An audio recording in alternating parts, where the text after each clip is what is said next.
welcome back to my channel. Today we'll be discussing A Home Far Away by Teki Yatsuda. Now before we get started, there will be spoilers, so if you don't want to be spoiled in this manga, go ahead and click off now. No worries, I'll catch you next time. Now for those of you left behind, let's go over some content warnings. There may be references to gun violence, religion, chronic health conditions, self-loathing, child neglect, abuse, violence, rape, pedophilia, drugs, homomesia, sex work, poisoning, murder, overdose, alcoholism, suicide, blood, death, and victim blaming, as these things do appear in the manga. Now, if that's all good with you, let's go and get started. Before we get actually started, I want to take a moment to shout out someone. Shout out to Meech for taking the time to request this of me. I do have a lot of manga, manhwa, and the like in my backlog, but if there's something you really want to see, please make sure you request it, because I can definitely move it up in the queue and we can go ahead and get a review of it. So yeah, thank you so much, Meech, for taking the time to do that. I appreciate you.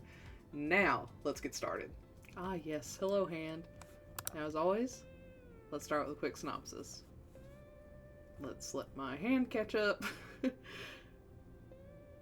There we go. Alan never feels more uncomfortable than he does when he's at home. His parents are intensely religious, to the point that they're stunted into praying their lives away at home, blaming even the most slight inconvenience on sin and the devil. This would be bad enough, but Alan suffers from a chronic disease that his parents blame on some sin he's committed and believes that prayer and repentance will heal him. Alan's life is suffocating, but he has nowhere else to go. One evening, having stayed out past curfew, Alan refuses to go home, though he knows he will get punished when he does eventually go home. Instead, he hangs out on the front steps of a restaurant. While sitting there, he's approached by one of the workers, Hayden, who offers to let him out of the cold after his nose starts bleeding, which is a common symptom of his disease. The two share a deep conversation that continues daily, where Hayden reveals that he's a drifter and will be moving on soon. Alan is heartbroken, but what can he do? The day Hayden is set to leave after a desperate and emotional confession from Alan, Hayden offers him a chance to escape with him. Of course there's a chance, even if they run, that Alan will never find happiness,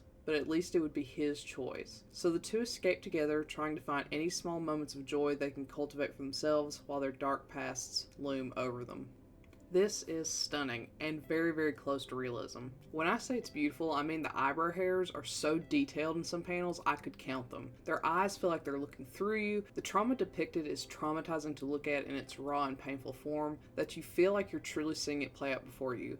And you're as helpless as our main characters who had to experience it. The art's contradicting beauty and the story's ugliness are dizzying enough that I often feel sick just reading it. That's not a complaint, just to be clear. I love it. I love how clear the horrors of life are alongside the beauty of the art.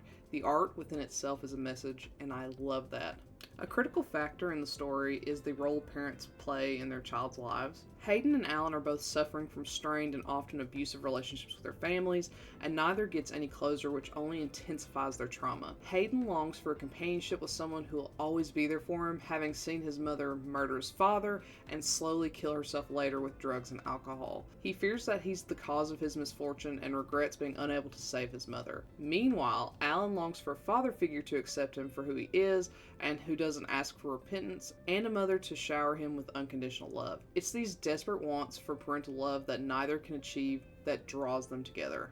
Ironically, they both have an intense distrust for adults and those in power because of their families. Hayden doesn't believe an adult could help him, since none of the adults he knew as a child would save him from the terrible home life he experienced. Similarly, Alan distrusts God and in turn his parents because a priest raped him as a child.